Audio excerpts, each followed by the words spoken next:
দোয়া করছি তোমার সব প্রোগ্রাম ঠিক হয়ে যাবে, দেখো তোমার কিচ্ছু হবে না। এত কষ্ট করে আমাদের 4টা ভাই বোনকে মানুষ করছে। সো আমার বাবা বলতেছে আমি প্রাউড ফিল করতেছি আজকে যে আমার মেয়ে এমন একটা পর্যায়ে গেছে। আমরা অবশ্য 4টা ভাই বোনই আজকে সেটেল। সো আমি ঢাকা মোহাম্মদপুর বুকে এরকম একটা বিউটি সেলুন ওপেন করছি এবং সব আপুদেরকে একবার করে বলছি, জাস্ট ইনভাইটেশনে আপুরা আসছে। আমি সত্যি অনেক ব্লেসড এবং আমি আপুদের কাছে সত্যি অনেক কৃতজ্ঞ যে আপনারা, আমি এত ছোট মানুষ, আমাকে ভালোবেসে আসছেন।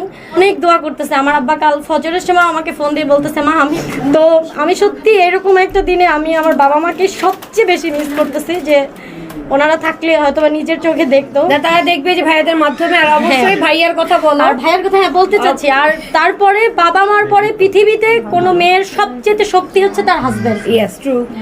আর মানে এই সব কিছুর মাঝে সে ছাড়া আমার অস্তিত্ব নাই, এক কথায় শেষ। মানে এই টোটাল অস্তিত্বই হচ্ছে তাকে নিয়ে। হ্যাঁ, আর আমি একটা কথা বিশ্বাস করি কি, যে আমাদের যখন বুদ্ধি কম ছিল, স্কুল লাইফে ছিলাম, কলেজ লাইফে ছিলাম, কত ভুল করেছি। আমার মা কিন্তু আমাকে ছেড়ে দেয়নি, বাবা কিন্তু রাগ করে, ভাই কিন্তু রাগ করে, একটা মা কি ছেড়ে দেয়?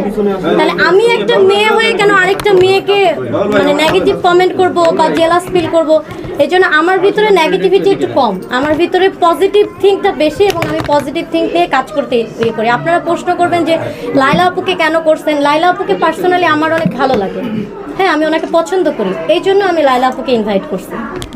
এবং একটু আপনার কাছে জানছি আসলে এখানে আসার পরে কেমন লাগছে, এবং আপনি যেহেতু এখানে আসার আগের থেকে আমার ভালো লাগছে। আপনাদের সাথে তো আসলে পার্সোনালি আমি কানেক্টেড, তো সবাই জানেন যে আমি আসলে অনেক অসুস্থ ছিলাম লাস্ট কয়েকদিন।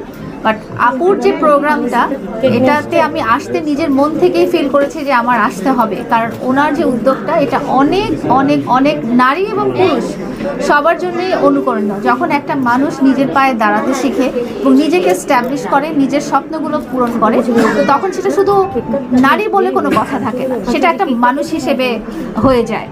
সো আপুর যে উদ্যোগটা, সেটা শুধু নারী না, সেটা অনেক পুরুষের জন্য আমি বলবো যে এটা অনুকরণীয়। এবং আমি অ্যাজ আ মানে আপুর পরিচিত মানুষ হিসেবে আমি কিন্তু খুব প্রাউড ফিল করতেছি যে উনি এই প্রতিষ্ঠানটা উনিভাবে দাঁড় করিয়েছেন এবং ওনার একটা স্বপ্ন পূরণের দিকে এগিয়ে গেছেন এবং উনি সফল হয়েছেন। তো আমি আমার দোয়া এবং ভালোবাসা সবসময়, এবং ওনার যে কোনো কাজে আমাকে উনি পাশে পাবেন, তো এটাই আমার চাওয়া আর কি। আমাদের তো চাওয়া ছিল এমন একটা অনুষ্ঠানে মামুনকে আপনার সাথে আমরা দেখতে পাবো। দেখতে পাবেন ইনশাল্লাহ, যখন সবারই ম্যাচ হবে, টাইম ম্যাচ হবে, ইনশাল্লাহ দেখতে পাবেন। মামুনকে ছাড়া আপনি একটা প্রমোশনে আসলেন, আপুর কেমন লাগতেছে? আমি অনেক প্রমোশনে